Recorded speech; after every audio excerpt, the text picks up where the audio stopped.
que yo siempre les hago es que desde el vamos, siempre manéjense con el programa, porque cuando van a rendir el final, lo van a hacer con el programa. Entonces, ya vayan familiarizándose con el programa y cada vez que van a desarrollar una unidad temática, se van a guiar por los puntos del programa y así van a ir desarrollando su apunte. Hoy vamos a ver la unidad temática número 3, correspondiente a los estados de agregación de la materia. Entonces, esa unidad número 3 y dentro de esos estados de agregación vamos a ver la unidad 3A, que refiere a cambios de estado y estado sólido, y 3B, estado líquido e hidrostática. Son los temas que vamos a estar viendo en esta hora y media que destinemos a orientar el estudio de los conceptos teóricos. La bibliografía figura en el aula virtual y cualquiera de los libros que figura con sus páginas les va a servir para ir a ustedes anotando y viendo bien los conceptos, reafirmando los conceptos. Lo que yo les voy a presentar ahora les va a servir como orientación simplemente para que puedan ir guiándose con la bibliografía y con el programa para ir desarrollando los distintos temas de la materia. Esa es la sugerencia, entonces. Armen su cuadernito de apuntes de cada uno de los temas, guiándose por la bibliografía que está accesible al aula virtual y por el programa. Ustedes tienen que tener ya impreso cada uno el programa de la materia y para estudiar la materia van a ir trabajando siempre con el programa. Entonces, el tema 3A, referido a estados de agregación de la materia, se refiere principalmente a que todos los sistemas materiales que vamos a estudiar en biofísica se encuentran principalmente bajo esos 3 estados más conocidos. Ustedes ya están muy familiarizados seguramente: sólido, líquido y gaseoso. Hay un cuarto estado que es el estado de plasma, donde ya está el sistema material en estado de iones. Entonces, los estados de agregación de la materia podrían ser esos 4: sólido, líquido y gas, y un cuarto estado de plasma que requiere mucha energía y que en ese caso ustedes, como ven, hay que dar energía, hay que dar generalmente calor o entalpía al sistema para lograr los distintos estados, o sea, para pasar de sólido a líquido, después de líquido a gas y eventualmente de gas a plasma. Tienen también los nombres de los cambios de estado. Estas son cosas fáciles que seguramente ya vieron ustedes en la secundaria, pero siempre hay que rever, hay que fortificar los conceptos y tienen que ir anotando en sus apuntes. Los cambios de estado, que en la unidad temática así empieza: cambios de estado. Cuando paso de sólido a líquido se llama fusión.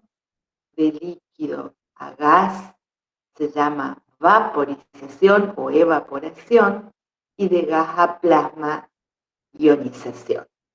En sentido contrario, de plasma a gas, desionización, de gas, condensación, y de líquido a sólido, solidificación. Y una forma ya aportando más energía y para algunos tipos de sustancias que pueden pasar directamente de sólido a gas por el efecto de sublimación o de gas a sólido por deposición. Y ahí tienen las características, tienen también una, una, una dirección, un link, donde está esta figurita, donde les muestra cómo las moléculas tienen distinto grado de orden según el estado de agregación de la materia. En el estado sólido están todas más juntas, hay todo un ordenamiento particular y tiene una forma especial. En el estado líquido ya hay un mayor movimiento y más interacción, en donde hay también algunas fuerzas de atracción y fuerzas de repulsión. En el caso del gaseoso ya hay mayor libertad entre las moléculas más separadas, y en el caso del estado de plasma ya la molécula, por una excitación o por algún proceso determinado, pasa a un estado de ion, ya pasa a una característica de ionización. Otro esquemita también sacado de la bibliografía de internet, donde ven cómo la energía va aumentando a medida que me voy desplazando hacia la derecha, donde ya tengo más grados de libertad para todas las moléculas y los iones que van a formar mi materia. Vamos a entrar así a estado sólido. Entonces, el estado sólido es el primer estado de agregación que ustedes ven. Son en el estado sólido, las moléculas o las estructuras tienen una forma definida y un volumen propio, no circulan ni fluyen, entonces por eso ustedes tienen que tener en cuenta acá que los procesos que pueden ocurrir es un proceso de dilatación o deformación de estas estructuras. ¿Qué es la dilatación de un sólido? ¿Qué ocurre cuando los sólidos se dilatan? Se dilatan cuando hay un aumento de temperatura, y cuando se contraen es porque hay una disminución de temperatura, o sea, cuando se enfrían. Y la dilatación y contracción siempre ocurren en las tres dimensiones, largo, ancho y alto. La dilatación ocurre también porque, ¿qué pasa? Aumenta la energía de las moléculas, la energía propia de la temperatura, por eso habla de energía térmica. Eso hace que aumenten las vibraciones de los átomos o las moléculas que están formando el sólido, y ahí eso hace entonces que se produzca un alejamiento por esa vibración de los átomos o moléculas. Eso ocurre cuando ocurre una dilatación. Cuando se enfría, nunca vuelve a su estructura igual, siempre hay una deformación.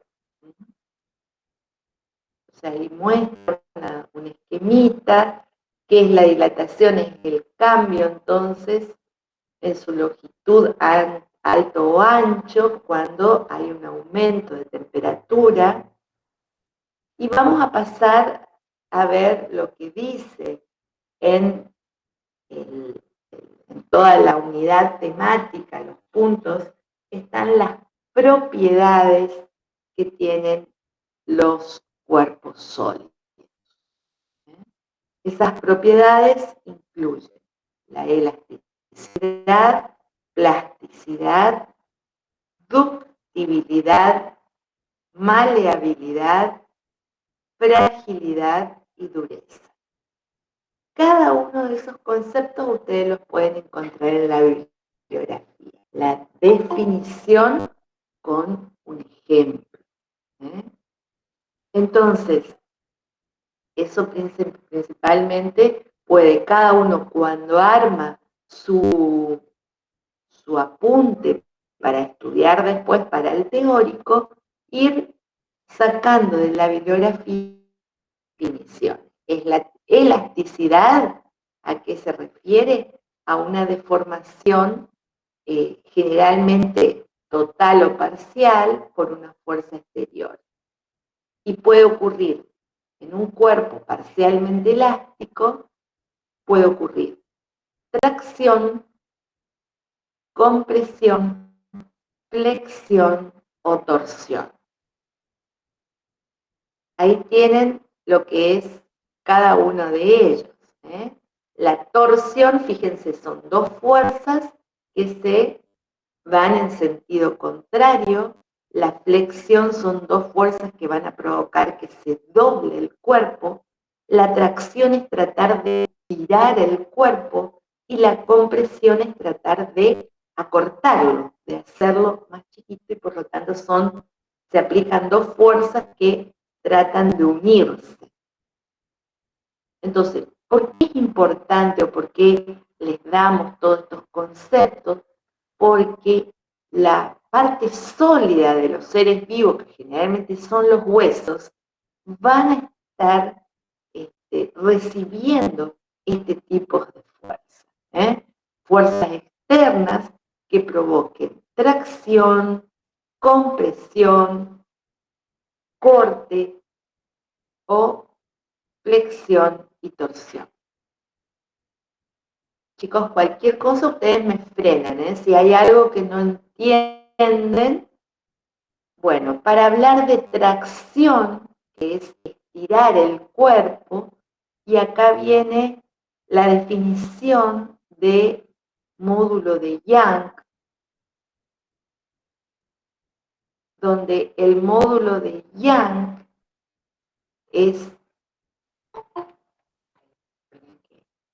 el módulo de Young les va a permitir sacar un parámetro de ese cuerpo para evaluar su característica para tracción, para estiramiento que puede sufrir ese cuerpo. Entonces, ese alargamiento, esa variación en la longitud está caracterizada en parte por un coeficiente, que se llama coeficiente de elasticidad, y la inversa de ese coeficiente se define como el módulo de Young. Y ahí tienen la formulita que pueden ustedes ver en el libro.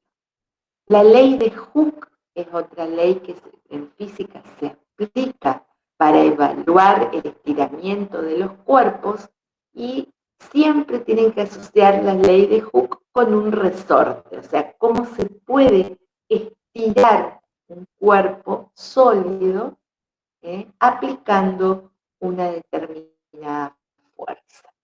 Y es muy sencilla, la ley de Hooke habla que la fuerza que causa un estiramiento o una deformación va a ser igual a un cambio en la longitud, un delta de longitud, por una constante, que esa constante va a depender siempre de la característica del sólido, de la característica del objeto.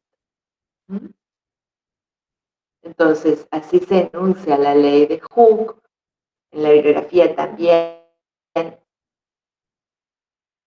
pueden encontrarla como que la fuerza para causar una deformación es directamente proporcional a deformación o al cambio de longitud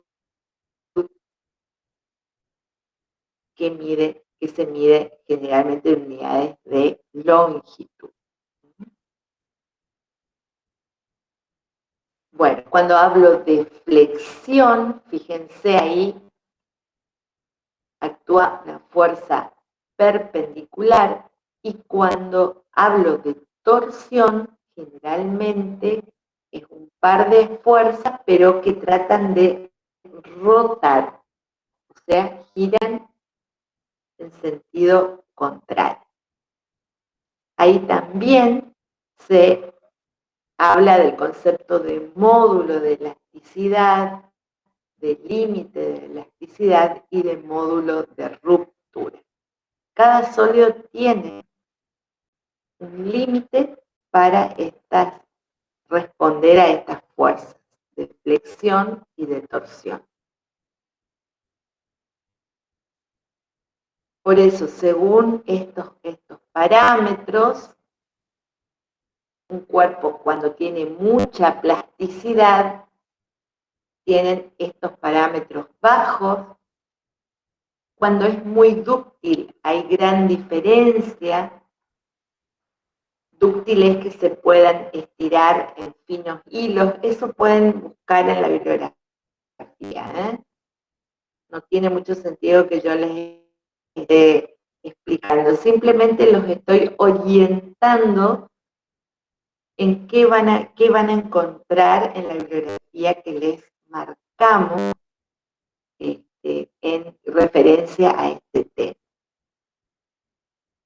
La maleabilidad, la fragilidad y la dureza. Todas son características que van a tener los sólidos. Fíjense, esta es una escala de Morse que indica cuál es el sólido más blando, que es el talco, y cuál es el sólido más duro, que es el diamante, en una escala de 1 a 10. Todos son sólidos que se encuentran en la naturaleza. El diamante, ustedes saben que es el sólido más duro,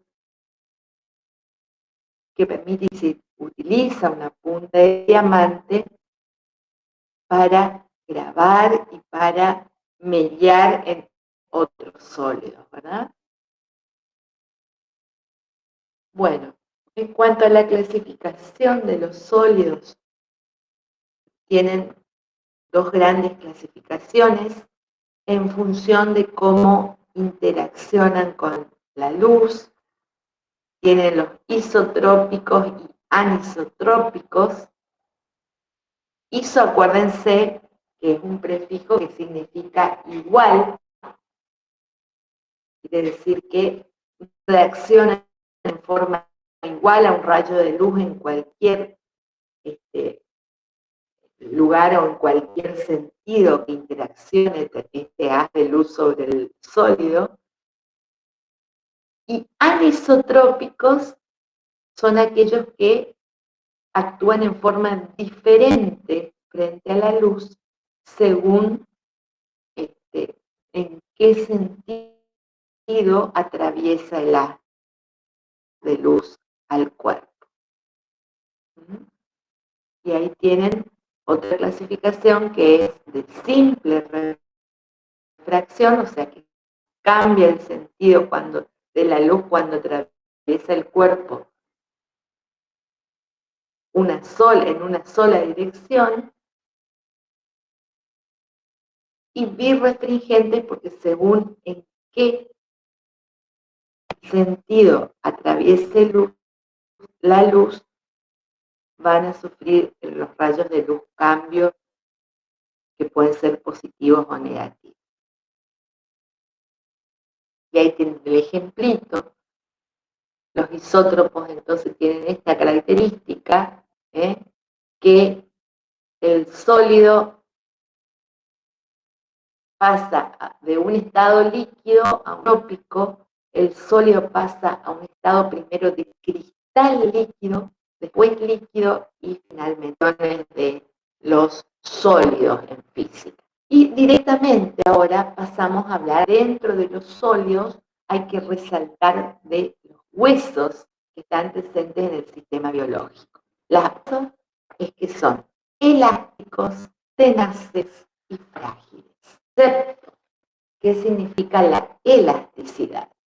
La elasticidad es la capacidad de, en el ser humano, a medida que crece, se va produciendo huesos que son sales de calcio.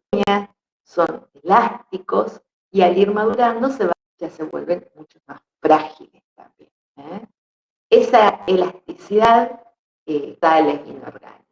A más sales, menos elasticidad y más rigidez.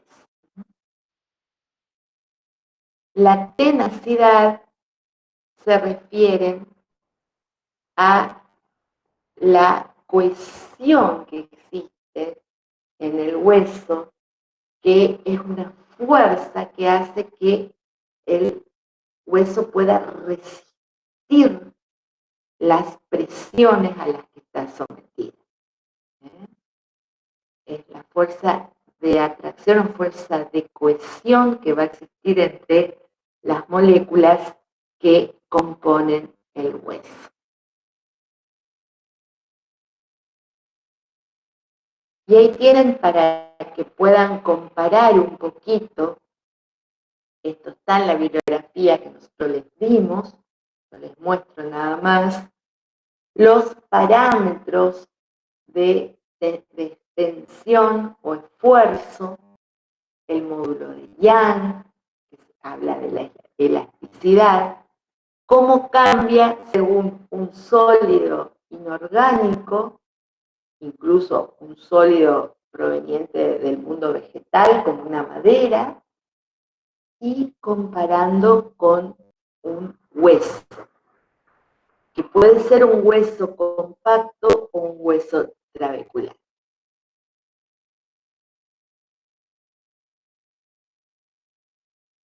Habla valores correspondientes a un hueso cortical humano para los ensayos de resistencia, ensayos de compresión, de tracción, de flexión y de torsión.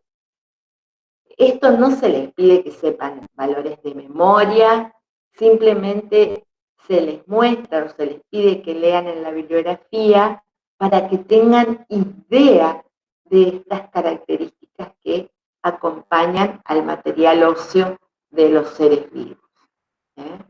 Y cómo es muy distinto un hueso compacto en cuanto a su compresión para romperse o su tensión para romperse o para estirarse con respecto a un hueso trabecular. El hueso compacto es el que va a estar soportando mayor compresión, mayor tensión y mayor capacidad de elasticidad.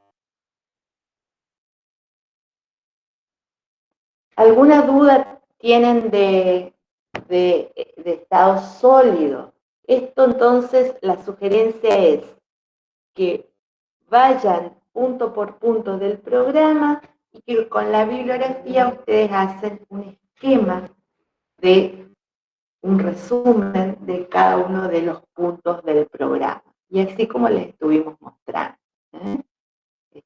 esta presentación. Pasamos a estado líquido. ¿Quieren? ¿Alguna duda? No, profe. Bueno, son un poquito tediosos estos temas, pero no se preocupen, ya van a venir temas más lindos y tenemos que encararlos porque después, a medida que ustedes van desarrollando su carrera, necesitan algunos conceptos sobre la característica de los huesos, sobre cómo lograr un mejor estado óseo en un paciente. Y para eso tienen que saber los fundamentos, las bases físicas del sistema óseo. Por supuesto, después en otras materias lo van a ir encarando ya desde el punto de vista histológico, desde el punto de vista funcional, desde el punto de vista patológico, pero acá se dan las primeras pautas sobre cómo está compuesto y qué funciones y qué características tienen los huesos como son. Vamos a pasar al siguiente estado de agregación, que es el estado líquido de la materia. Y acá los líquidos, entonces, es un estado de agregación que se denominan fluidos, que no tienen forma propia, que adoptan la forma del recipiente que los contiene, y que no son compresibles. Al igual, los gases sí se los puede comprimir, se puede disminuir su volumen aplicando presión. En el caso de los líquidos no son compresibles y por lo tanto es un estado intermedio entre el sólido y el gas, en los cuales los espacios intermoleculares son intermedios.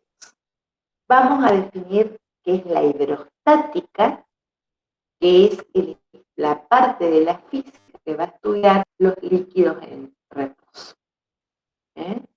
Y acá voy a definir dentro de hidrostática qué es la presión hidrostática, que siempre una presión se define como la fuerza que se aplica por unidad de superficie. Por eso fíjense la unidad, DINA sobre centímetro cuadrado, que sería en el sistema CGS, que ya vieron los sistemas de medición, y que se llama varia o bar. Esa es la unidad para medir la presión hidrostática. ¿Y qué es esa presión hidrostática cuando yo estudio un líquido en reposo? Fíjense, la fuerza por unidad de área o de superficie que ejerce un líquido sobre todas las paredes del recipiente que lo contiene y también sobre cualquier cuerpo que esté sumergido en ese líquido. Y esa presión que ejerce ese líquido, ¿de qué va a depender? De la densidad, de la gravedad y de la altura o profundidad donde nosotros medimos esa presión. Esa es la presión hidrostática. Y se va a medir generalmente en algún punto del líquido, de la masa del líquido. Entonces, esa por definición es la presión hidrostática.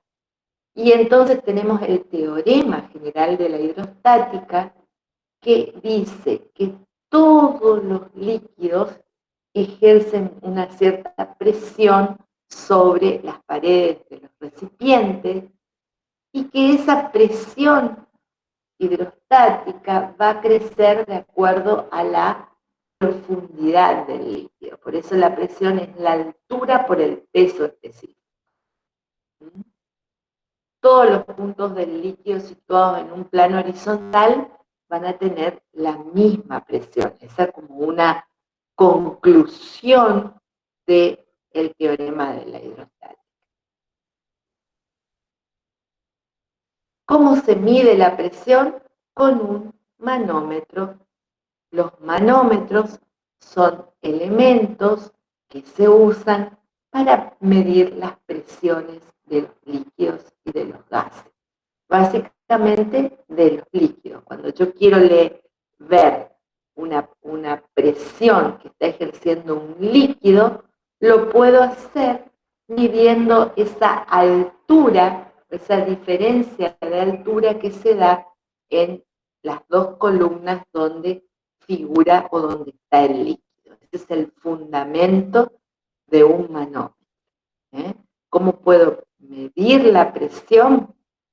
Fíjense que en ese recipiente que tiene una cierta presión, va a salir por un tubito finito donde hay una diferencia de altura.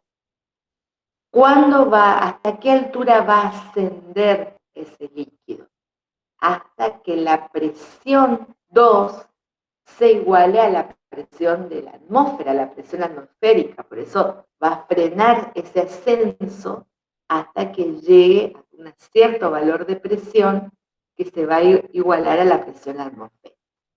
Entonces, midiendo esa altura, que es la diferencia de altura entre las dos columnas, por el peso específico de ese líquido, yo puedo ver qué presión está ejerciendo ese líquido ahí, ese valor de diferencia de presión.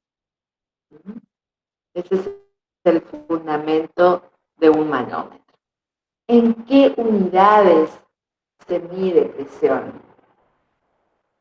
La presión se puede medir en pascal, en bar o varia, que era la que les di yo hoy, en el CGS. Fíjense que el pascal es en el MKS, porque es en newton por metro cuadrado. Y después hay otras, por ejemplo, kilopascales por metros cuadrados, combinando kilopascal por centímetro cuadrado, atmósferas y torricheles, o milímetros de mercurio.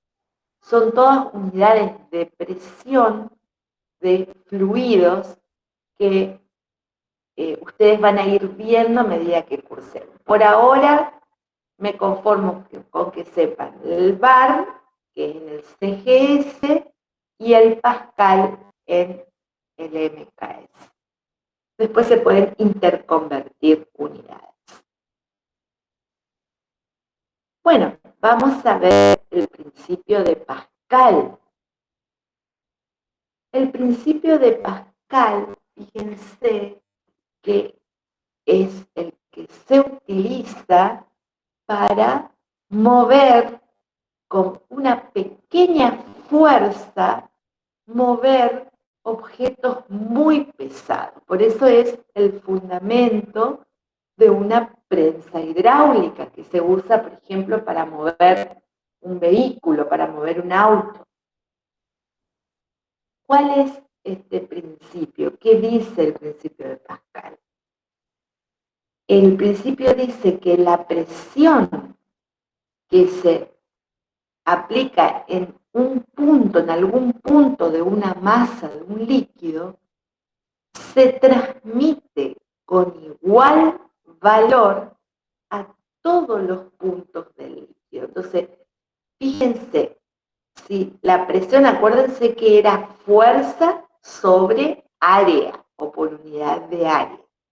Entonces, aplicando una pequeña fuerza a una pequeña unidad de área, yo logro transmitir y en un área mucho más grande podré aplicar una mayor fuerza equivalente. Y con eso puedo mover, levantar un cuerpo que tenga mucho mayor peso de la fuerza que yo estoy aplicando. Ese es el principio de Pascal. Es el principio que permite establecer o mover cuerpos muy pesados usando una fuerza mucho menor. Fíjense cómo descubrió Pascal su principio. Hizo un dispositivo donde tiraba una pequeña cantidad de agua, un pequeño volumen de agua, a un barril que tenía muchos agujeros. ¿Y qué pasaba? Con un pequeño volumen que él tiraba al barril, el barril con agujeros eliminaba mucha cantidad de líquido. O lo que ven ahí con una jeringa de Pascal en un globo que tiene mucho, que ya tiene agua, que tiene bastante volumen, y a ejercer una presión, por ejemplo, eliminando 1 cm³ de líquido, se va a dimensionar un gran volumen multiplicándose en el globito. Entonces, él observó que al ejercer una determinada presión sobre el líquido, este sale con igual fuerza y rapidez, pero por todos los orificios, multiplicando así las fuerzas. Bueno, otro principio que se usa en hidrostática es el principio de Arquímedes. ¿Qué dice el principio de Arquímedes? Que todo cuerpo que se sumerge en un líquido que esté en reposo recibe un empuje con una fuerza vertical, siempre es de arriba hacia abajo, igual al peso del volumen del fluido que desaloja. Y bueno, es famoso este principio, él lo logró hacer cuando, ¿qué hizo? Se sumergió en la bañera y el líquido salió para afuera. ¿Qué pasó acá? Dijo Arquímedes. Y bueno, eso pasó, que al él introducirse como cuerpo, recibe un empuje líquido que lo desplazó igual al peso del volumen del fluido que desaloja. Esta fuerza recibe el nombre de empuje de Arquímedes. Empuje hidrostático o de Arquímedes, y se mide en Newton. Entonces, esa fuerza o empuje, según la fórmula de Arquímedes, es igual al volumen por la densidad por la gravedad.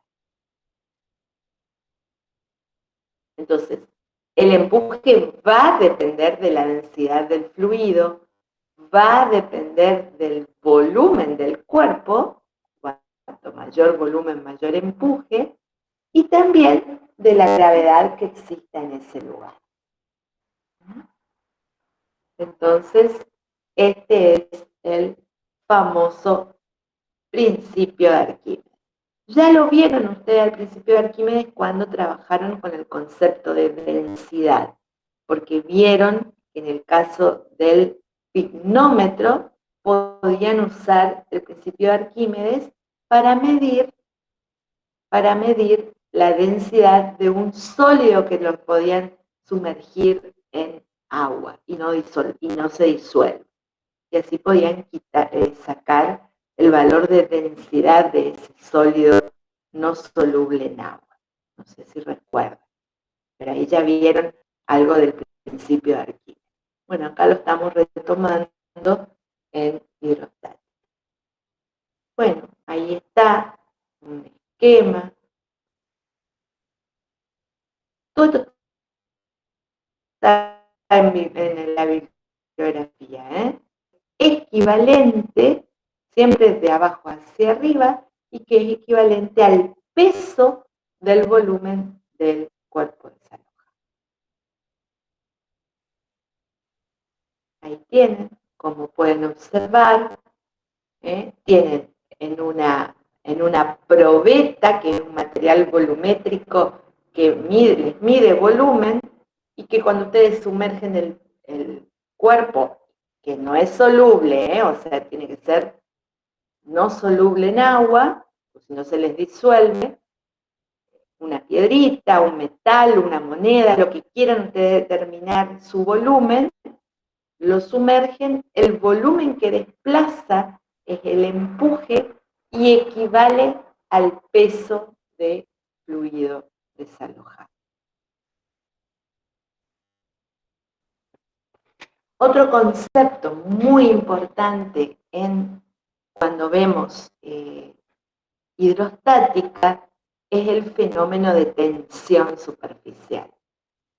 La tensión superficial, fíjense, es esa interacción de partículas del líquido que produce en la superficie, es un fenómeno de superficie y que hace que se forme esa línea de separación entre el líquido y el aire o entre dos líquidos no miscibles. Si tengo, por ejemplo, agua y aceite, y se forma una línea de separación, esa línea de separación se debe a la tensión superficial.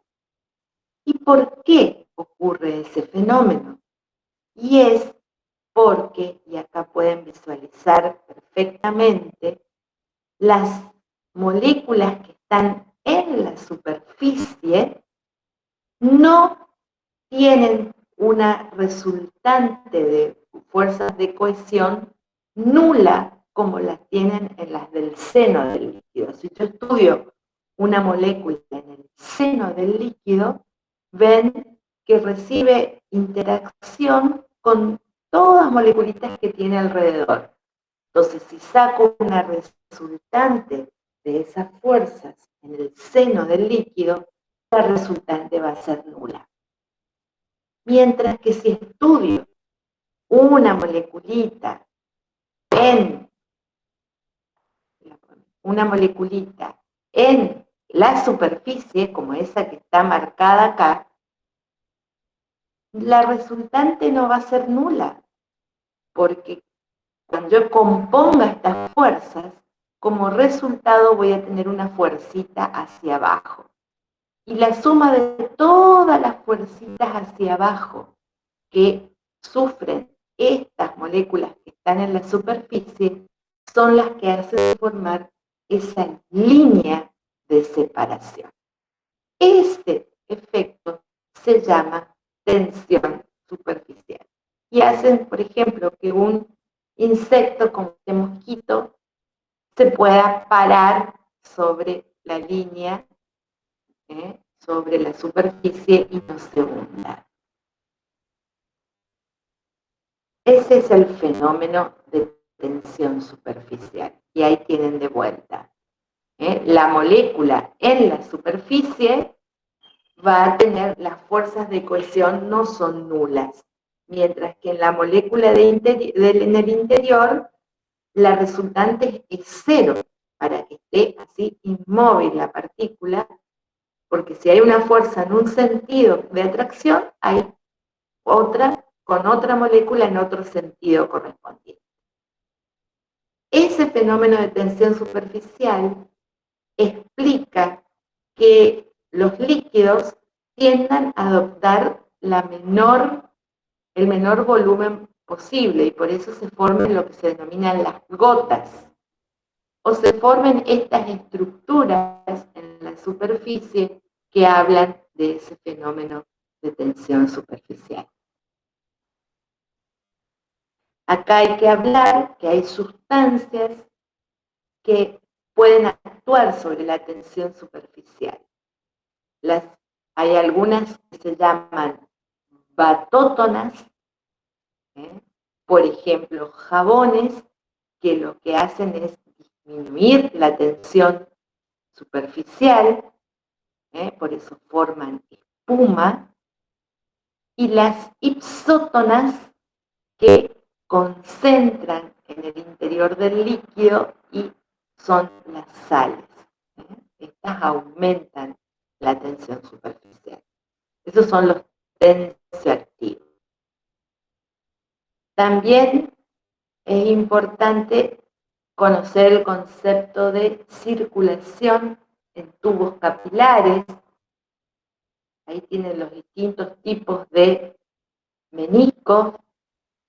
El menisco cóncavo, que es el más común, que es un tubito finito que se sumerge en agua, y generalmente el agua asciende y forma el menisco cóncavo. Mientras que en un líquido muy denso, por ejemplo el mercurio, el menisco que se forma es convexo. La mnemotecnia es la convexo externo, o sea, hacia afuera sale el menisco. Acá tienen que ver las interacciones entre las fuerzas de cohesión y de interacción con las paredes del tubo. En el caso de los muy densos, como el mercurio, las fuerzas de cohesión son mayores a las fuerzas de adhesión hacia las paredes. Por eso se dice que es un líquido que no moja las paredes del tubo. En cambio, el otro, las fuerzas de adhesión son mayores a las de cohesión. Este es otro concepto que se refiere a la ley de Julin, que permite calcular el ascenso y el descenso de líquidos en tubos capilares. Y esto simplemente le pedimos el enunciado y para qué se aplica. La ley de Julin, entonces, estudia el ascenso y descenso de los líquidos en tubos capilares y se puede aplicar a cualquiera de los meniscos, al cóncavo o convexo.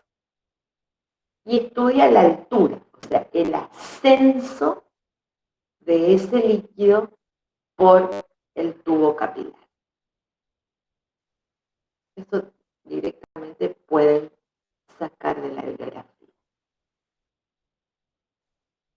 Otro concepto muy importante que también tienen que conocer es el fenómeno de adsorción con D.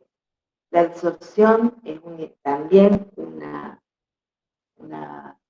característica de los líquidos en reposo y es un fenómeno de superficie. ¿Por qué? Es un fenómeno en el cual átomos, iones o moléculas quedan atrapadas o retenidas en la superficie de otro. Por eso, la absorción es un proceso en el cual un sólido poroso retiene partículas de un líquido, o puede ser un gas eventualmente también, de un líquido en la superficie después de entrar en contacto. Entonces, ¿cómo se llama? Tiene dos elementos del fenómeno de absorción, un absorbente y un absorbido. Entonces, es un proceso donde hay una mezcla de un líquido o gas que se adhiere a la superficie de un sólido. Generalmente los procesos de absorción se emplean para purificar. Si yo tengo un compuesto que quiero eliminar de un líquido, generalmente algo que me está dando turbidez o que puedo agregar un sólido muy poroso, generalmente es carbón activado, y después centrifugo y todo el líquido que quiero separar, que me da turbidez, va a quedar depositado en el carbón, en la superficie del carbón.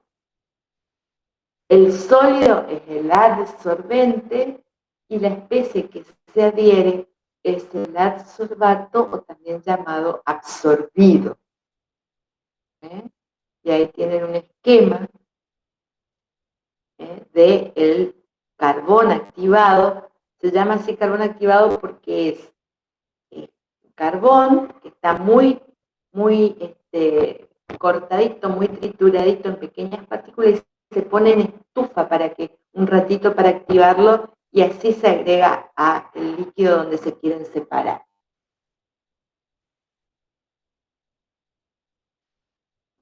Bueno, la absorción se usa en fenómenos biológicos y tiene una aplicación en un proceso que se llama cromatografía, que habrán leído en la guía de trabajos prácticos. ¿Qué es la cromatografía? La cromatografía es un método que se usa para separar componentes y la cromatografía de absorción utiliza este fenómeno de superficie. para poder concentrar un soluto en una interfase en un medio estacionario.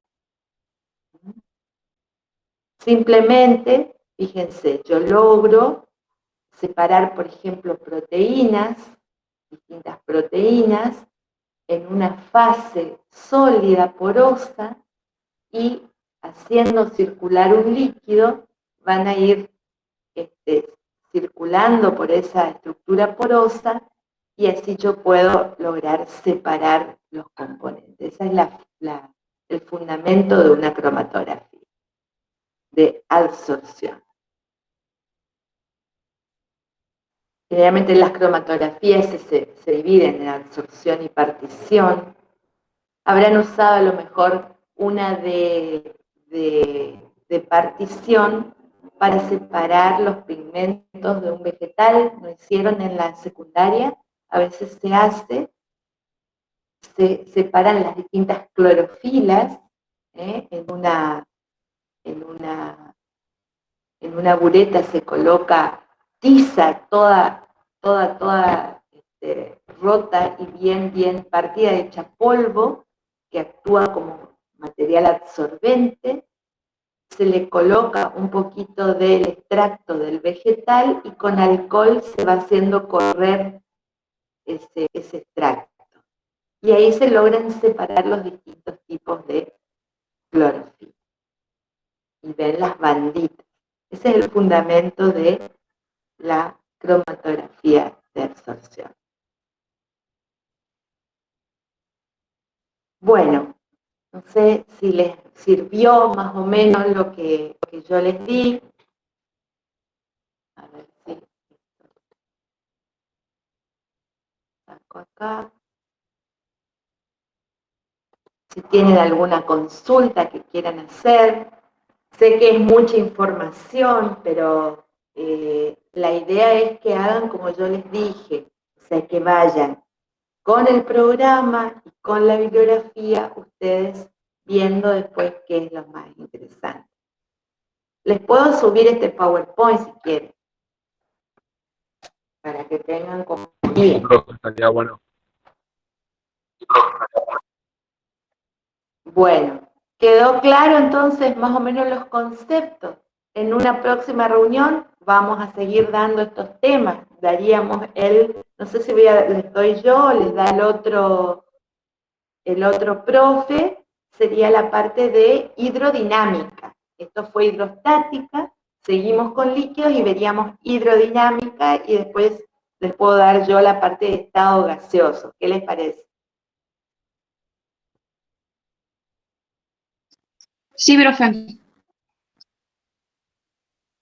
Bueno, quedamos así, dimos en una horita más o menos, les resumí lo que es el tema. Ahora les voy a subir este PowerPoint entonces para que tenga el que quiere guiarse por acá.